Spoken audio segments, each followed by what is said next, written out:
अच्छा सर, अब पहली क्लास में ये समझने के बाद कि एक एडजस्टिंग इवेंट क्या होता है, नॉन एडजस्टिंग इवेंट क्या होता है, हमने बेसिकली एक इन्वेंट्री का केस भी कर लिया जिसमें हमने देखा कि कब ईयर एंड के ऊपर कंडीशन एग्जिस्ट कर रही थी और कब वो वन ऑफ इवेंट था। अब हम दूसरा केस देख लेते हैं जो कि आपके IS 10 की सीक्वेंस में मल्टीपल केसेस लिखे हैं। One of them is code case. सुकून से इस बात को समझना।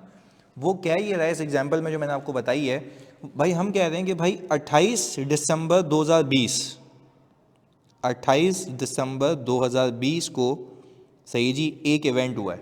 सही जी, वो इवेंट क्या है? ट्रक का एक्सीडेंट।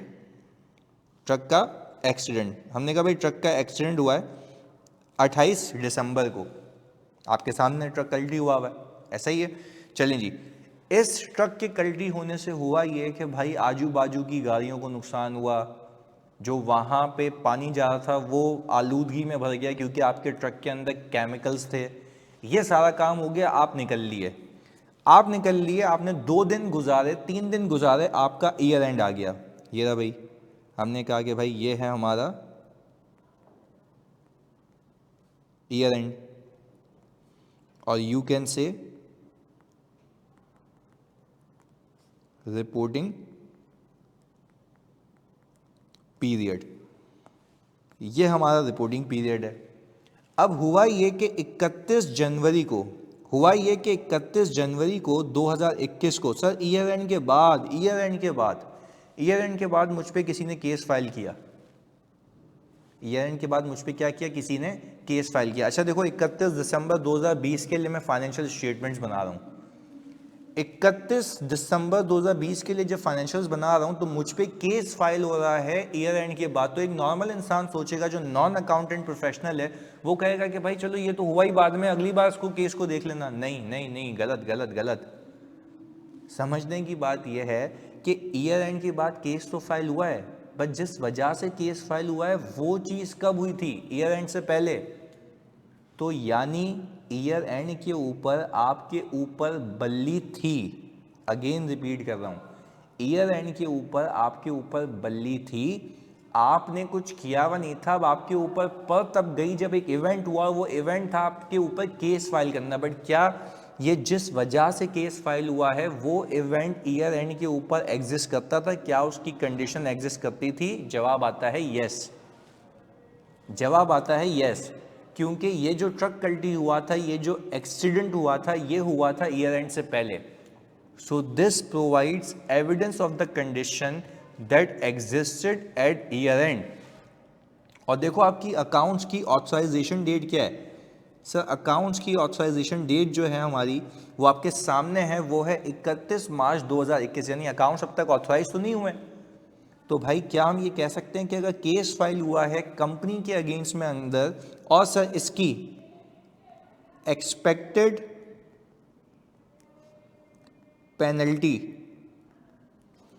अगर आपको लॉयर ये कह रहा है कि भाई एक्सपेक्टेड पेनल्टी आप पे लग सकती है ₹2 मिलियन, तो सर क्या मैं इस ₹2 मिलियन की अकाउंटिंग, जो मैं प्रोविजन बनाऊंगा, क्या मैं इसकी अकाउंटिंग 2021 में करूं या सर मैं इसकी अकाउंटिंग 2020 में करूं? सर आप कहेंगे 2020 में करेंगे, बिकॉज यहां पे लिख रहा हूं मैं, अकाउंट फॉर ₹2 मिलियन, उसकी एंट्री बना देंगे पेनल्टी एक्सपेंस डेबिट और प्रोविजन फॉर पेनल्टी क्रेडिट। कितने से भाई? 2 मिलियन से। और ये जो 2 मिलियन की एंट्री बनाई है आपने कौन से साल में बनाई है? सर आपने बनाई है 2020 में। 2020 में इसलिए बनाई है बिकॉज ये एक एडजस्टिंग इवेंट है, because accident occurred before the year end and this provides evidence of the condition that existed at year end। यानी ईयर एंड के ऊपर इसकी कंडीशन एग्जिस्ट करती थी। आप पे बल्ली आई है जब आपके ऊपर केस फाइल हुआ, वरना तो आप चुपचाप बैठे हुए थे। तो ये कहने का मतलब ये है कि भाई इस पूरा IAS 10 की मंतक क्या है, इस पूरे IAS 10 की मंतक ये है कि जिस साल की जो चीज़ है उस साल में अकाउंट फॉर हो जाए। तभी तो वो कह रहा है डिसाइड कर लो एडजस्टिंग है, नॉन एडजस्टिंग है, एडजस्टिंग है, नॉन एडजस्टिंग है। बात क्लियर है? तो सर इस केस के अंदर अगेन अगर मैं इसकी समरी बनाऊं, एक्सीडेंट कब हुआ? ईयर एंड से पहले। केस कब फाइल हुआ? ईयर एंड के बाद। एक इवेंट हो गया, केस फाइल हुआ। पर फिर मैंने अपने आप से पूछा केस किस वजह से फाइल हुआ है? उस वजूहात की वजह से जो मुझ पे केस फाइल हुआ है वो वजह हुई कब थी? ईयर एंड से पहले। तो क्या ईयर एंड के ऊपर उस बल्ली की कंडीशन एग्जिस्ट करती थी, ऑब्लिगेशन एग्जिस्ट करती थी? यस। तो ईयर एंड के ऊपर आपके पास एक इवेंट हुआ था, तो कंडीशन वो कहता है ना, those provide evidence of the, देखो event is an adjusting event when it provides evidence of the condition, evidence of the condition that existed at year end. यानी वो चीज की कंडीशन ईयर एंड के ऊपर एग्जिस्ट करती हो। तो मैं कह रहा हूं भाई ईयर एंड पे एग्जिस्ट करती थी ना, ईयर एंड पे एक्सीडेंट हो चुका था। तो वो यही तो कह रहा है कि भाई adjusting event are those events that provides evidence of the conditions existed at year end. तो मैं कह रहा हूं भाई ये ईयर एंड पे कंडीशन एग्जिस्ट करती थी ना, जो ये भंड मारा था हमने, जो ट्रक पलटी हुआ था। तो ये जो यहाँ पर आपका एक्सीडेंट हुआ था, ये एक ऑब्लिगेटिंग इवेंट है, ये एक ऑब्लिगेटिंग इवेंट है। इसको हम अंग्रेजी में क्या कहते हैं? ऑब्लिगेटिंग इवेंट। जिसकी वजह से बल्ली आई है वो कब हुआ है? अब आप कहेंगे कि केस तो बाद में फाइल हुआ। भाई केस फाइल होना एक अलग बात है, पर बल्ली जिस वजह से आई है वो एक अलग बात है। आपके ऊपर जो ऑब्लिगेशन आई है उसकी मेन वजह क्या है? एक्सीडेंट। और वो कब हुआ है? ईयर एंड से पहले। तो हम कहते हैं ऑब्लिगेटिंग इवेंट, ऐसा इवेंट जिसकी वजह से बल्ली आए, ऑब्लिगेशन आए, उसको हम कहते हैं ऑब्लिगेटिंग इवेंट। और वो ऑब्लिगेटिंग इवेंट कब हुआ? ईयर एंड से पहले, मतलब कंडीशन एग्जिस्ट करती है। Simple is that. बात क्लियर है? तो सर इस केस को करने के बाद हम अब दूसरे केस पे मूव हो जाते हैं। ये केस कौन सा था सर? Code case. पर चलें अब अगर मैं आपको यहीं पे रुक के बोलूं कि अगर यही एक्सीडेंट 2 जनवरी को हुआ होता, अगेन रिपीट कर रहा हूं बच्चों, मेरी बात को सुनो, जवाब दो सुकून से। अगर मैं आपसे कहूं यही एक्सीडेंट, मैं क्या कह रहा हूं मेरे बच्चों, यही एक्सीडेंट अगर कब हुआ होता? कब हुआ होता? 2 जनवरी को, और केस फाइल होता है 31 जनवरी को। तो मैं आपको कहता क्या ये एडजस्टिंग इवेंट है? आप कहते हैं सर एडजस्टिंग इवेंट नहीं है, बिकॉज ऑब्लिगेटिंग इवेंट, जिस वजह से बल्ली आ रही है, वो इवेंट कब हुआ है? ईयर एंड के बाद। तो जब वो बल्ली आने वाला इवेंट ईयर एंड के बाद हुआ है, तो आप फिर इस बात को भी तो समझें, कि वो इवेंट जब ईयर एंड के बाद हुआ है, तो आप फिर ये कहेंगे कि वो नॉन एडजस्टिंग इवेंट है। क्योंकि आप तो कह रहे हैं ना, जिस साल का एक्सपेंस है उसी में रिकॉर्ड हो, जिस साल की चीज़ है उसी में रिकॉर्ड हो। भाई वो इवेंट ही बाद में हुआ है। That does not provide evidence of the condition existed at reporting period. Reporting period पे एक्सीडेंट की कंडीशन एग्जिस्ट ही नहीं करती थी, वो इवेंट हुआ ही नहीं था उससे पहले। तो सर इन्वेंट्री के केस में आपको कैसे पता था? भाई इन्वेंट्री के केस में जब हालात वाकयात चुप थे, और वो स्टैंडर्ड खुद कहता है कि ईयर एंड के ऊपर अगर आपको ईयर एंड के बाद आपकी इन्वेंट्री सस्ते प्राइस में बिके, और हालात वाकयात कुछ और नहीं बता रहे हैं, सैलाब वगैरह कुछ भी, आग वाग कुछ भी नहीं बता रहे, तो मतलब ईयर एंड पे वो इम्पेयर्ड थी इन the absence of any information. आपको पता कब लगा था? बाद में। अब यहाँ पे जो कोर्ट केस हुआ है, ये भी तो हमने सोचा ना कि ये हुआ कब था, किस वजह से हुआ था कोर्ट केस। तो हमने कहा वो वजह क्या थी? ऑब्लिगेटिंग इवेंट। वो क्या था? एक्सीडेंट। वो कब हुआ? ईयर एंड से पहले। तो हमने कहा एडजस्टिंग इवेंट। अगर वो एक्सीडेंट ही ईयर एंड के बाद हुआ होता, तो हम कहते हैं वो नॉन एडजस्टिंग इवेंट है। बात क्लियर है? आए जी अगली एग्जाम्पल पे चलते हैं। प्लीज बहुत फोकस होकर सुनिएगा। यहां पे ऊपर अंग्रेजी लिखी हुई है रिसीट ऑफ इंफॉर्मेशन, यानी मुझे इंफॉर्मेशन मिली है, सही है जी, जो इंडिकेट कर रही है कि मेरा एसेट इंपेयर्ड है। इसकी एक एग्जांपल मैं इन्वेंट्री की आपको करवा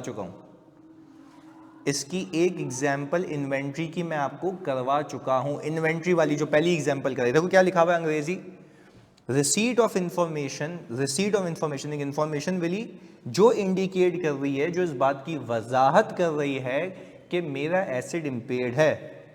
अब वो एग्जांपल एक इन्वेंट्री वाली बता चुका। कैसे? आपको ईयर एंड के बाद पता लगा था ना कि आपकी इन्वेंट्री सस्ती बिकी, तो you have receive information that is indicating that your inventory was impaired. तो दूसरी एग्जांपल क्या देते हम? Bankruptcy of a customer. अभी मैं क्या सिखा रहा हूं? दूसरी एग्जांपल जिसका नाम क्या है? Bankruptcy of a customer. तो अभी जो मैं सिखा रहा हूं, अच्छा भाई, बैंकरप्सी ऑफ अ कस्टमर के लिए हम ये कह रहे हैं कि भाई ईयर एंड है हमारा कौन सा? 31 दिसंबर 2020। हमने कहा ईयर एंड है हमारा 31 दिसंबर 2020। 20। ये हमारा हो गया रिपोर्टिंग पीरियड। अच्छा भाई, अब रिपोर्टिंग पीरियड के बाद आप देखें, आपको पता लगा 31 जनवरी पे ईयर एंड के बाद कि आपका जो कस्टमर है वो बैंकरप्ट हो गया है, जिससे आपको कितने पैसे लेने थे सर? 1 मिलियन। अब वो कह रहा है कि भाई मैं सिर्फ 25% पे कर सकता हूँ इस अमाउंट का, और आपकी जो अकाउंट्स ऑथराइजेशन डेट है वो क्या रखी हुई है भाई हमने? 31 मार्च 2021। अब आप ये देख रहे हैं यहाँ पे कि आपका जो कस्टमर है वो बैंक करप्ट हुआ है ईयर एंड के बाद। अगेन आप फोकस करें, यहाँ पे आपका कस्टमर बैंक करप्ट कब हुआ बच्चों? ईयर एंड के बाद।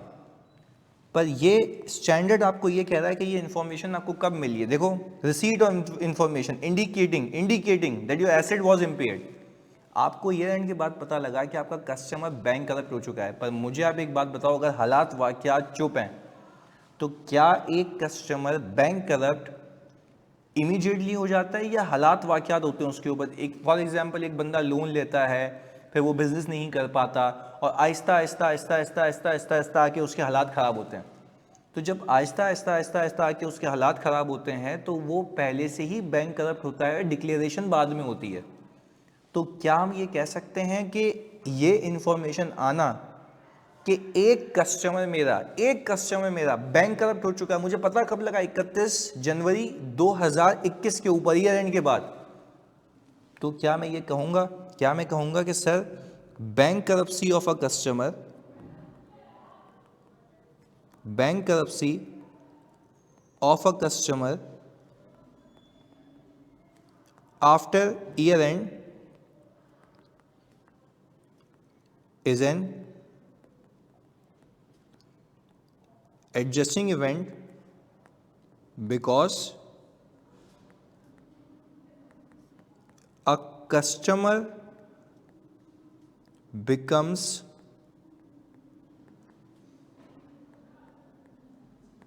bankrupt by a series of event। यानी एक कस्टमर जब बैंकरप्ट बनता है वो सीरीज ऑफ इवेंट्स की वजह से बनता है, हालात वाकयात बदलते हैं फिर जाके वो बैंकरप्ट होता है। तो वो ईयर एंड के ऊपर भी मेरा रिसीवेबल इम्पेयर्ड था, मेरे रिसीवेबल बैडेड हुआ था, मुझे से पता कब लगा है? बाद में। तो ये in the absence of any information कह रहा हूं, in the absence of any information, जैसे इन्वेंट्री में था कि you have receive some information that is indicating that your receivables were impaired.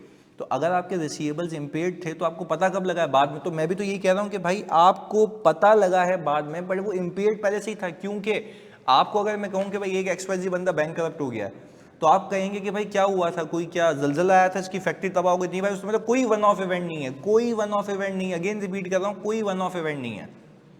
तो जब कोई वन ऑफ इवेंट नहीं है तो उस पर हालात वाकयात बनते गए होंगे, वो फाइनेंशियल प्रेशर में आता गया होगा और एक वक्त पे आके ये खुलासा हुआ होगा कि भाई वो लिक्विडेशन में जा रहा है, तो आपको पता लगा।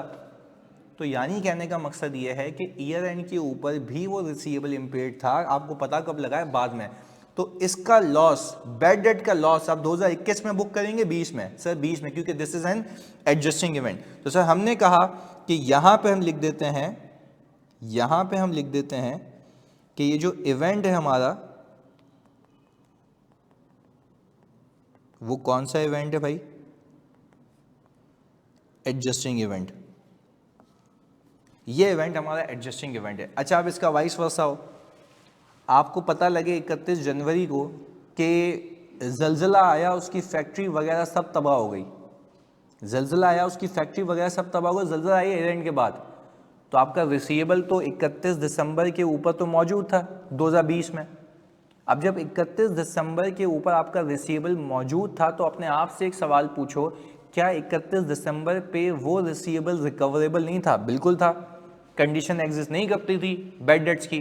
तो इस केस के अंदर जो मैं अभी सिखाया, अभी आपको इससे पहले, तो उसमें क्यों आपने इम्पेयर्ड कर दिया? भाई कंडीशन एग्जिस्ट करती थी, क्योंकि और कुछ बताया ही नहीं था। तो मैं तो यही बोलूंगा ना कि ईयर एंड के ऊपर भी वही इम्पेयर्ड था, कैसे पता बाद में लगा है, क्योंकि हालात वाकया डेवलप होते। तो स्टैंडर्ड भी यही कहता है, a customer becomes a bankrupt by a series of events unless otherwise there is a one of event. तो अगर वन ऑफ इवेंट होगा तो आप क्या लिखेंगे कि ईयर एंड के बाद अगर जलजला आया, सही है जी, तो हमने कहा भाई due to earthquake that has occurred on 31 January 2021, this is a non adjusting event because, क्योंकि मैं दूसरे केस की बात कर रहा हूं कि अर्थक्वेक आया, मैं नॉन एडजस्टिंग इवेंट कह रहा हूं। क्यों नॉन एडजस्टिंग इवेंट कह रहा हूं? क्योंकि वो एक वन ऑफ इवेंट है and that does not provide evidence of the condition existed at reporting date. तो रिपोर्टिंग डेट के ऊपर उसकी कोई कंडीशन एग्जिस्ट नहीं करती थी। बात क्लियर है? तो ये थे आपके वो वाले केसेस के जिसके अंदर आपको रिसीट ऑफ इंफॉर्मेशन मिली, जिसके अंदर या तो एसेट इंपेयर्ड है या तो नहीं। तो अगर मैं आपको ये समरी बताऊं तो अब तक हमने दो चीजें सीखी हैं, एक कोर्ट केस और receipt of information that is indicating that your asset was impaired. One of them क्या था? वन ऑफ देम क्या था? जल्दी बताओ। इन्वेंट्री, जो मैंने सिखा दिया। दूसरा क्या है रिसीट ऑफ इंफॉर्मेशन में? Sir receivables. और रिसीवेबल्स का आपको बताया कि भाई सब्सिक्वेंटली कस्टमर बैंकरप्ट हो गया तो आप बोलेंगे, और हालात वाकया चुप है, कोई वन ऑफ इवेंट नहीं है, तो आप बोलेंगे कि भाई ये ऑलरेडी इंपेयर्ड था, एडजस्टिंग इवेंट है, क्योंकि customer becomes bankrupt by a series of event, by a series of event. बात क्लियर है? तो sir this was all about 2 cases of IS 10। अगली क्लास में अगले करेंगे जी। जज़ाकल्लाह।